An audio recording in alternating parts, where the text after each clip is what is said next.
I'm Mr. G's, real name is Gérald Marie-Nelly. I'm a photographer and I'm based in London. For me, street photography is my dose of creativity on a regular, you know. I am from the French Caribbean, a small island called Martinique.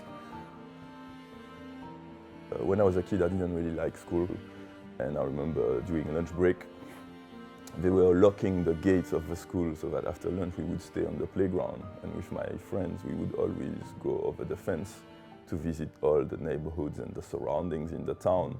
And I used to love that, man. I used to love it. Always exploring the neighborhoods.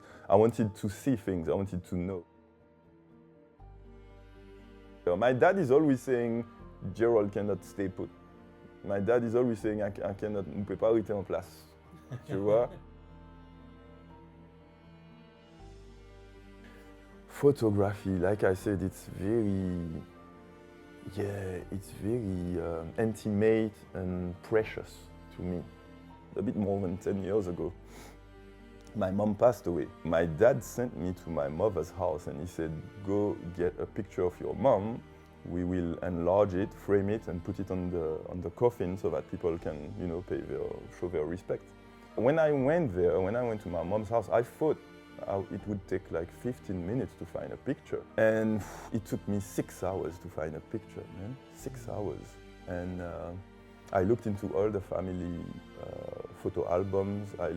There was a lot of boxes as well with photos. And it was very emotional. I cried, I laughed. And then I found one black and white picture. And when I looked at that print, it was a beautiful print too. It was like something happened, like I've been hit by thunder. Something just blew up in my mind and I was like, wow, the power of an image, because that picture was a lot more than just an image. That was like a key that could open a safe with lots of memories. That's basically how I started. Like my mom's death was the trigger, and it just happened that from a dark place I've been seeking light.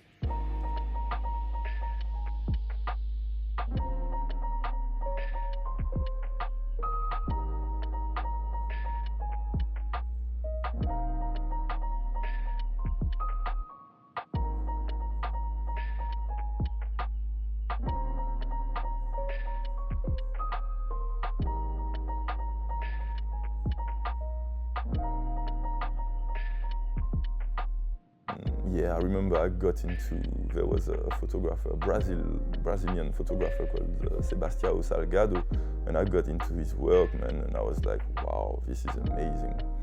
And I started to think about what could I do?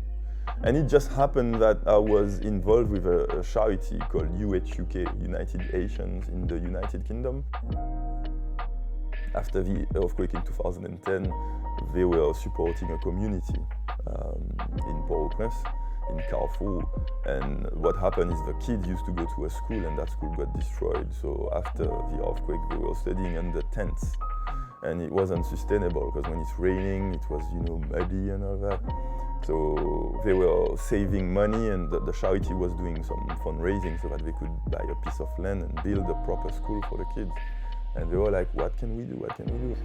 Yeah, so we were like, how about we document that? We go there for about 1 week or 10 days and we document it. We take photos. We take photos of the kids at school, but at home. We take photos of the parents at home. We take photos of the teachers at home. And they were like, yeah, that's not a bad idea. So they considered, so I did a pitch, like I wrote, you know, like a document explaining this is what we could do, and they went for it. It was an amazing experience, very intense, because it was my first time and I was testing myself. I was like, I want to see if I'm capable of doing something like that. And so yeah, it was amazing. So we've done it, it was in black and white. We came back, we've done a couple of exhibitions, and we did a small book as well.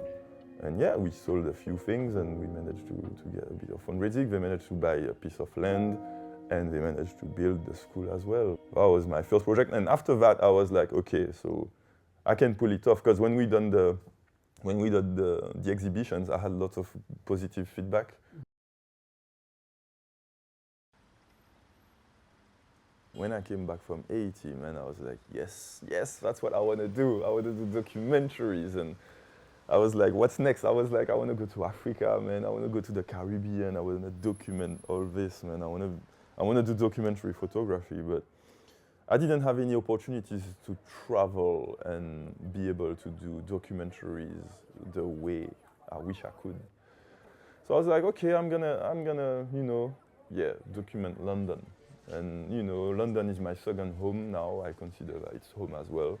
One of the reasons why I'm here is because I think that the minorities are better integrated than in France.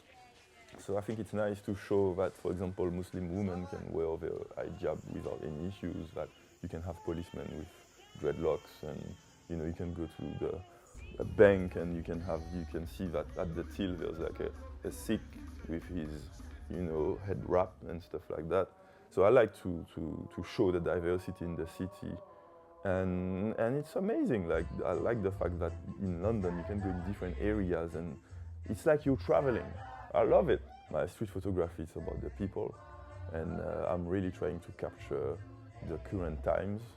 So when I take pictures today, I always think about how it's going to look in 20, 50 years, like, because with time, the pictures, the images will marinate, and they are going to have that historic, that vintage value.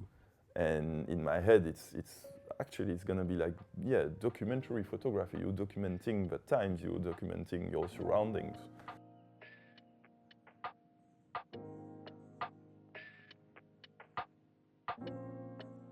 I also consider photography to be like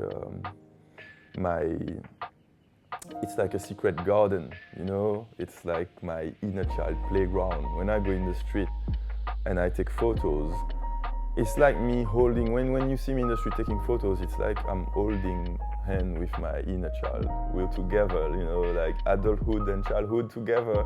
We're having fun. I'm out there, and it's like gravity doesn't have a hold on me anymore.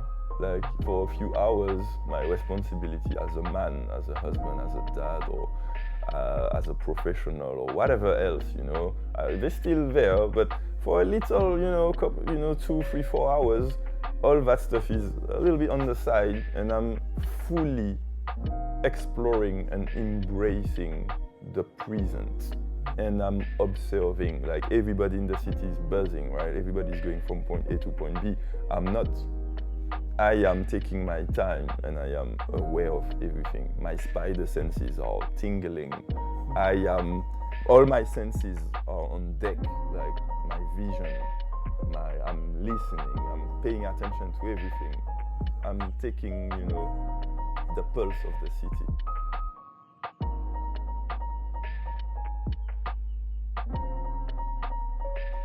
I'm in the process of working on a self-published street photography book.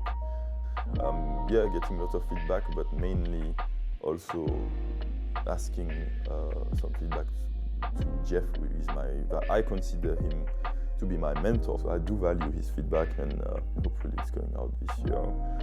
And I'm trying to create something nice, something beautiful, something that has value. It's the first of many, hopefully, if God willing. I feel like photography is a gift from my mom. So it's very intimate, it's very emotional, it's very sentimental. It's like a gift from an angel. It's almost divine for me. So it's something that I care about deeply. And I love the fact that you can be a photographer when you're old. Like, thinking that, God willing, I reach an old age, it just makes me feel so good to know that at 80 years old, I will still be able to take a camera and take some photos. Just this makes me feel good, man.